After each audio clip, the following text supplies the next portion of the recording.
Just on a short walk, not far from where we are, and these guys have been working on this area over here, and they've kept their social distancing. They're not here now, it's Sunday, and you can see they've put this culvert in, and they've done a good job. It looks really good. They've left the old stone in where the water used to run over there.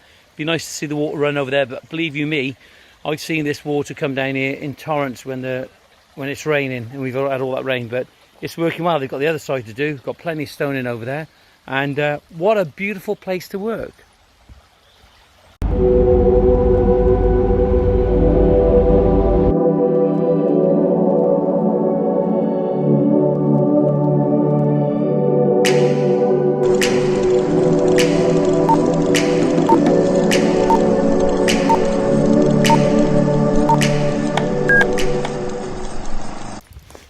Yeah, we're out walking this morning again, and it's not far from where we live, short distance, and it's right out in the countryside.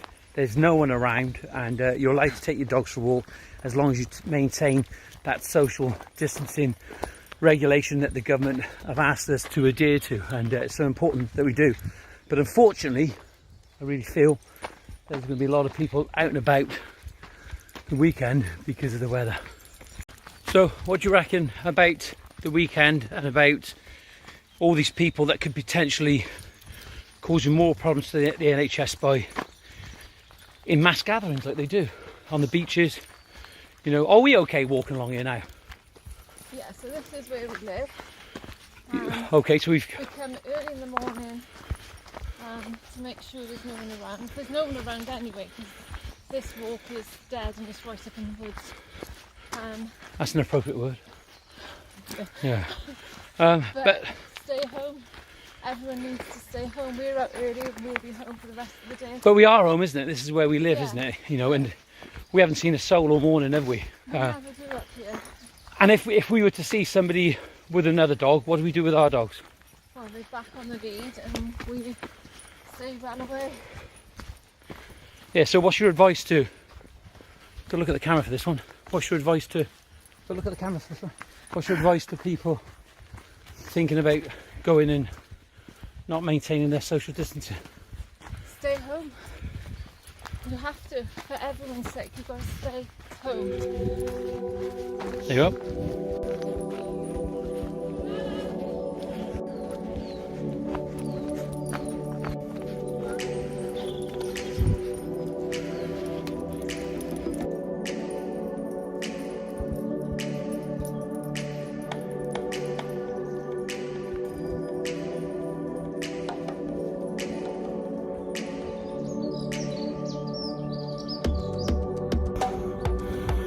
Bit steep.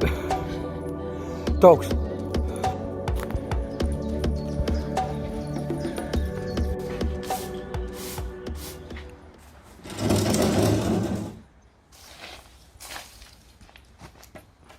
Gotta be a bit quiet. Don't the neighbours hearing me. Yeah, just clearing up all this wood. Just Alison's been cracking the whip, and Wheaton and Anthony, thanks very much for liking the rhubarb. I will get Alison to make a crumble, but it's amazing, isn't it, the jobs that we're able to get on during this period and getting jobs done. The toilet, what I sealed the toilet. It's taken how long? 3 years. Sealed the toilet, and it's great, isn't it? You should be ashamed. No. Yeah, it's a stressful time at the moment for everyone, but if you can keep busy and maintain some routine. But what Alison doesn't realise is that I want to rest on a Sunday, because I have been doing some other stuff, but we are getting on with it. But come and have a look. Hold on, stay there, just admire the garden. I'm going to be back now.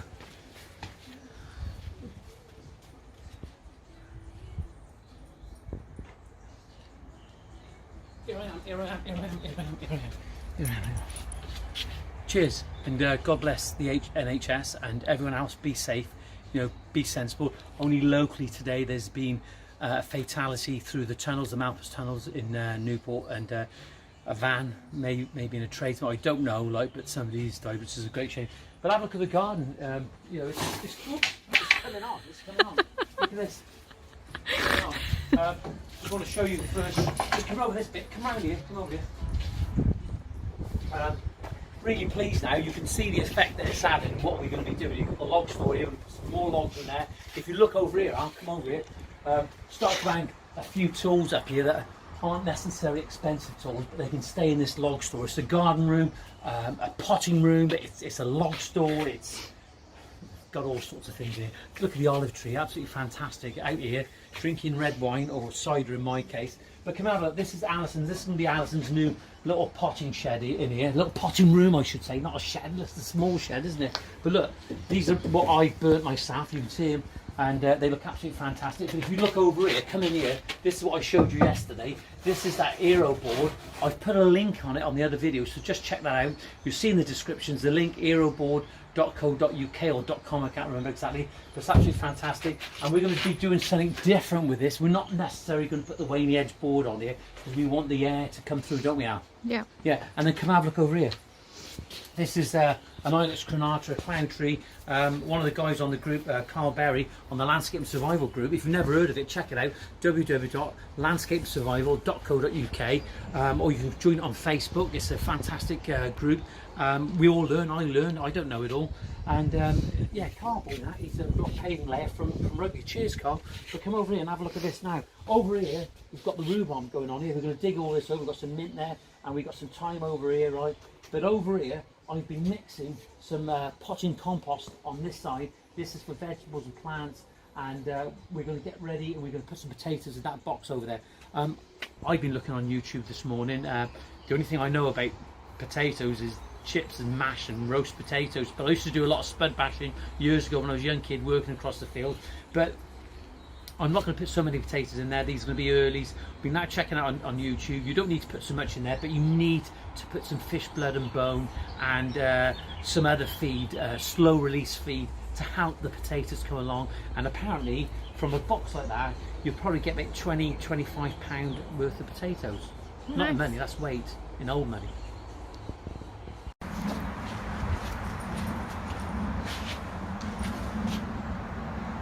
Here we are. Being filmed now. This is going to form part of the next vlog. I feel like a right wet lettuce now, because I've gone absolutely freezing. Are you cold? I'm not too bad, 'cause I've been working. Yeah. I remember in Chelsea last year with Gareth Wilson, who was working up there. It did go off cold at night time. Freezing. Yeah, and we had a lot of rain. I wasn't there. No, yeah, but you remember the time of the year, Yeah. yeah, it was cold. I said freezing. Yeah, it was cold though. It was that time of year, wasn't it?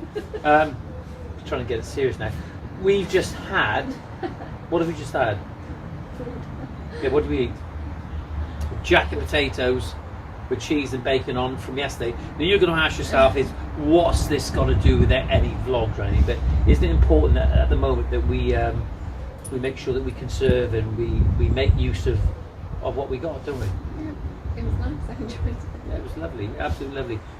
Look, I just on our people's going to be wondering what this is here.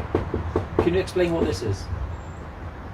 Whiteboard. Yeah, it's a whiteboard because we use it on Monday and Wednesday, Whiteboard Wednesday and Manic Monday, don't we? And we try and put as much information on that. That'll go down tonight. We'll take this down tonight, and hopefully we're going to start doing some live streams out here in the garden room. That's what this is for, and obviously to enjoy as well. But it's a great place to actually film. And I've just done a post on the Landscape and Survival group about how many people actually complied with the lockdown. In your opinion, how many people do you think actually complied today across the nation? I think the large majority of people. I'd like to think the large majority of people. Yeah, but we do. We like to think that people are doing the right thing, aren't they? Like, across the country, because it's a real difficult time at the moment. Life will never be the same after this, will it? It will always, I think. And when we say this statement, life is never going to be the same again. And I think because we just don't know if anything like this will ever return again, will we? Hopefully, I hope the government learns their lessons. I've learned a lot. What have you learned? I don't waste so much food. You don't? No, I reuse it. Right. Which is That's good, because isn't I'm a it? nightmare with food, but yeah, I just reuse it in a different way, which is Because we have to, don't we? Yeah.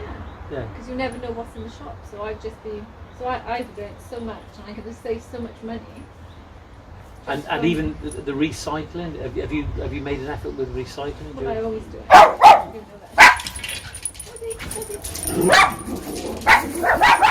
This is what happens. They say never work with pets and oi oi oi oi oi. We seem to be having a drink, don't we? No, I'm very reluctant. But look, we've been busy, haven't we, all day since this lockdown.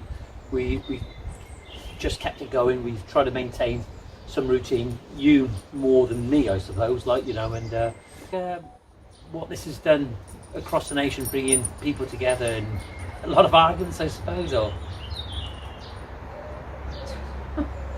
A lot of divorce. a lot of divorces. I think it brings people together, and Yeah, I think so. I Yeah. think because people are indoors, I think maybe they're speaking to their neighbours that maybe they've been living next door to for years and never even passed the time of day because everyone's so busy working. that's a good point. That is, it's amazing how things change, isn't it? Like, you know, and how people reach out at times of need that they never really bothered with before. The Queen's doing a speech on the, at 8 o'clock time, is it? Yeah. See, we've got an opinion about that, haven't we? That the Queen, the speech should have been given in respect of time. When should it be given? I think we should, my opinion is, we would have been back to live with us now. But it doesn't matter. Oh, sorry about the barking. Crazy times, isn't it? You know, we're in the garden.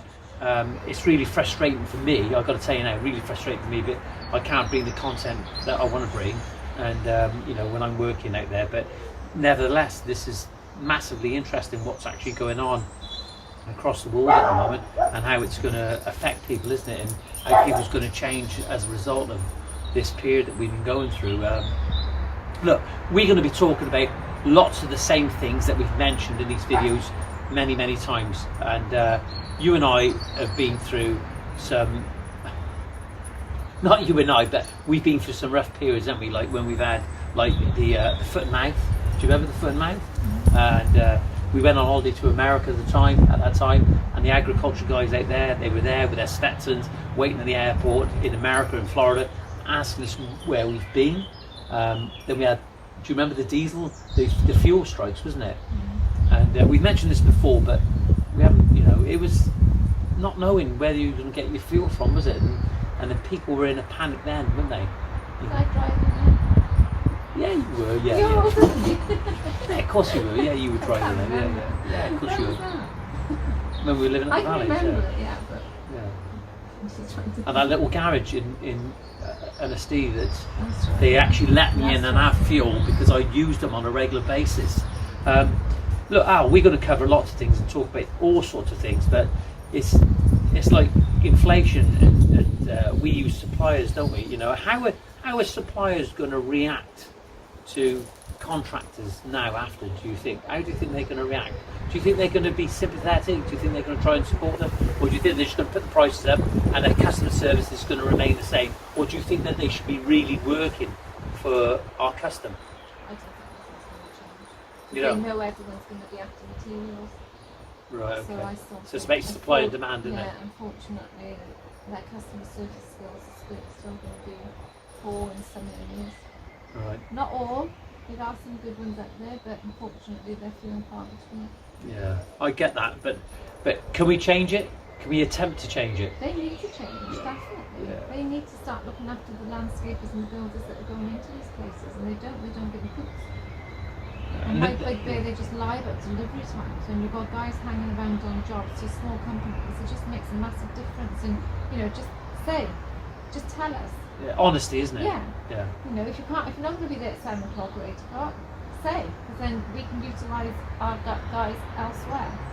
And you know as well as I know, over the years, it's been really difficult with customers when it's like as if they think that you're lying because your product hasn't turned up and you're waiting on them. And how long do you wait on a job? Do you actually wait there, or do you go from there? And you know, you can't just sit around all day if you've got nothing to do. You with have it. to, don't you? Because if you don't, they don't need the materials. So you could waste, sometimes you could waste a whole day just sat around, because they've said the delivery's coming in the morning, even though you've made 7 several phone calls. Yes, on its way, it's on its way, and then it turns up the last drop of the day. Yeah, and they're That not. needs to change. Yeah, of course it does need to change, and they're not just entitled to our money, are they? So when we speak now, we speak for a large majority of contractors across the country, don't we? When we say this, that they have to work a little bit harder. These I suppliers, think they have to work a lot harder. yeah, a lot harder. And just be honest. Be honest with your customers. And, I mean, whether it's landscapers or builders, if you're not going to be there at 7 o'clock or 8 o'clock, just say. We're back. Well, sorry about the dogs then. You're okay for a drink, aren't you? Hey, look, listen. Hey, quiet. These dogs, eh? We're a glutton for punishment. Alison, customers, I want your opinion. Is that we're talking about the contracts there, but what can the consumer, the clients expect after this now, and what should they expect? If you were looking for a contractor now to do your garden or you know, your garden room, whatever, or some tree surgery work, what would you be looking for? Would you be trying to knock them down on price? No, definitely Yeah. not. I think if you've got a contractor that's, I mean, we always say to anybody, you get 3 quotes, check the reviews, go and have a look at their work. 3 quotes. That's what Yeah. you need to do. So you're saying get 3 quotes. Look at their reviews. Look at the reviews. Where would they look for their reviews? Well, you can look on Google. Google do reviews, their website.